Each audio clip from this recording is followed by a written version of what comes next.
sports. And of course, as I told you before the break, we're going to be totally talking speed today. How fast?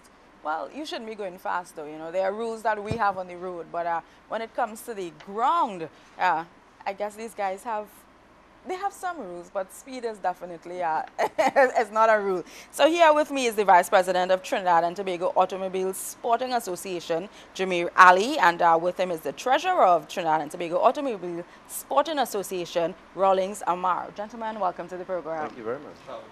Now, let me just go on that. Speed. Are there rules though on this in circuit racing? Are there any rules?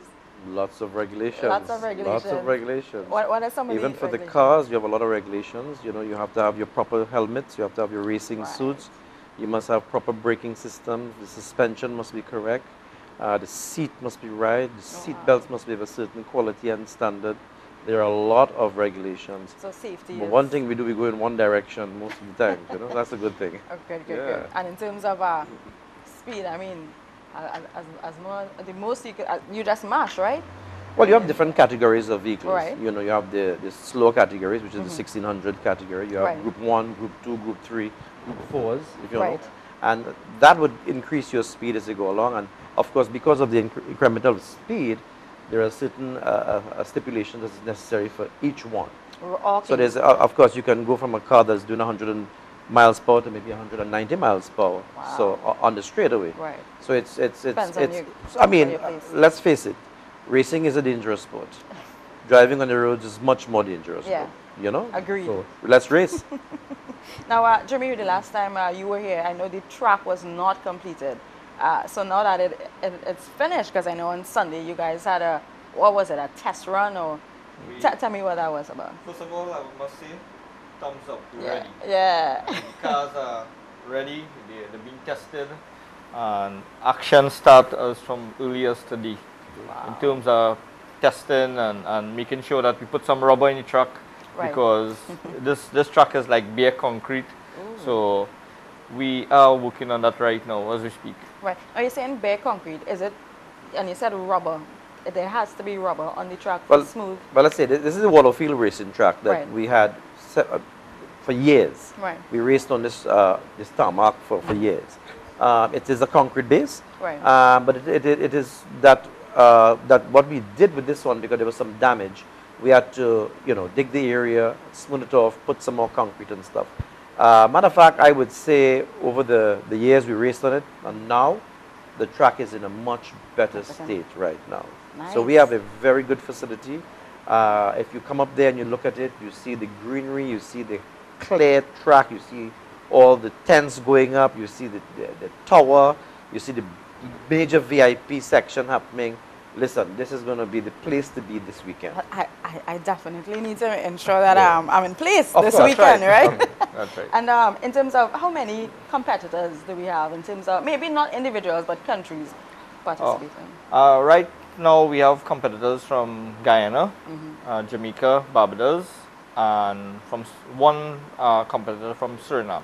Suriname. And well, of course, What? homeland, Trinidad and Trinidad Tobago. and Tobago. And I mean, as the entries for the Trinidad team was getting even greater than we anticipated. We get calls every day. Can we get in now? Can we get in now? You know, drivers who have not raced over 10, 15 years. They want to be a part. They're buying cars, you know, they're going and purchasing cars and want to be part of this, because it's like a one big extravagant event. I mean, this is going to be great. Wow. Really. It has gone as far as a guy called me yesterday. I have a shell. What could do? I said, well, get an engine, put it in it. You may not be able to race, Right. but you can bring your car up, show it off, because we're not just going to let someone who has driven for years Right. just jump in a racing car and happens. That's another safety aspect. Right. You have to have your medicals. That's very important. So you have to come with a certificate for medical that you're okay, your blood pressure, everything is all, Right. you know, things like that. We're not going to let you jump in a car and you go and something happens to you, you know. So people will come. Some guys are going to come, show their car off. It may not race, but just to be at Wallerfield Yeah. on Sunday, the energy is amazing. Wow, I guess Yeah. that's the experience itself, and of course you said there's a beautiful view. Yes. So it's a research dream come true. Beautiful. In terms of so we know for sure there's circuit racing, but what are some of the other sporting automobile or car activities. Right. We think that, you know, kids have to be part of this because they are the future of not just motor racing, but they are the Yes. future of this country. Yes. So we have in karting, which is the small little go-karts. Right. So we have 2 exhibition runs with those karts. Then we have drag racing, and then the newly formed sport and that making a hit all over the world, drifting. So we will have the drift guys there, and they will be putting on a show for us. And they're going to do it on the track as well? On the track, yeah.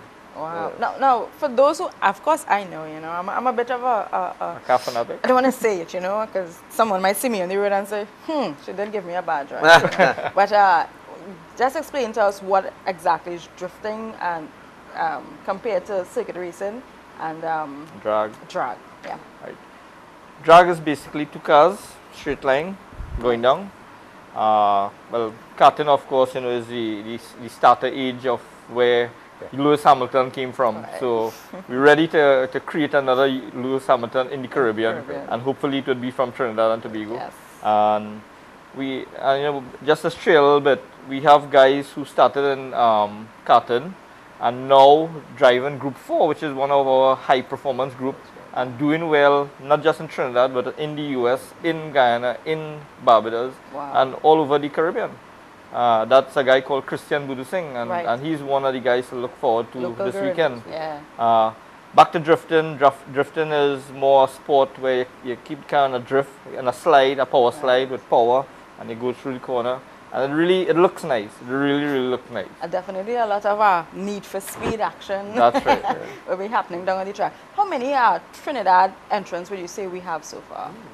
We in the 50s, Wow. and aiming at 60 right now. We want to close off because the time in the day, we just don't have enough daytime light to run this event. Got it. So, and it's a pack event. So we advise that you come early, you know, get your area, get your spot, because we have seating area, stand, and we have, which is a nice area that graded and make it into the hill where you could have access to see view the whole facility. And this is the first time in the history of Wallerfield that you can see from any angle and see the whole track. Nice. It's really groomed nice, and the place is looking beautiful. We advise you can make it a family outing. Bring your kids, you know, walk with your barbecue pit, you know, and walk with your coolers and come and really have a time. Really have. It's once in a lifetime you're going to see this. And remember, kids are free. Kids are free. So come on down, kids. Tell your mommy and daddy. Let's go up and see some fast action. So it's more like the kids bringing the parents. That's Let's right. come out there. And they like the speed, you know, they like the Of speed. course. The feedback we get is the parents want to bring, Yeah. they want to bring the mummies or the, you know, because they want They want to be they there want and to be a be part there. of They want this. to And be as you there. said, it's a historic moment because That's right. it's been so Historic many moment years after- since yes. Trinidad has had anything of of this this sort sort, in yeah. terms Yeah. of racing. And we have now a track. Do you think they're looking at probably putting down a permanent track? Well, our association, we have a plan in place. This will be a temporary use. Right. And we hope that the authorities, you know, see it fit to give us it for the next couple of years. Right. So we don't let circuit racing die like what had happened within the last 8 years. Yes. It was virtually, they died in Trinidad, dead. We hoping that we can continue, you know, and we have guys who invest in a lot of money, just not for this event, but they're hoping that we have other events. I would just call a name, Franklin Budram just bought in a beautiful car. Yeah. This is the only car like this in the Caribbean. Caribbean. And it's out of Europe. He bring his whole team out of Europe to make sure that this car, so let me tell you, Guyana, Barbados, Jamaica, Suriname, licks book.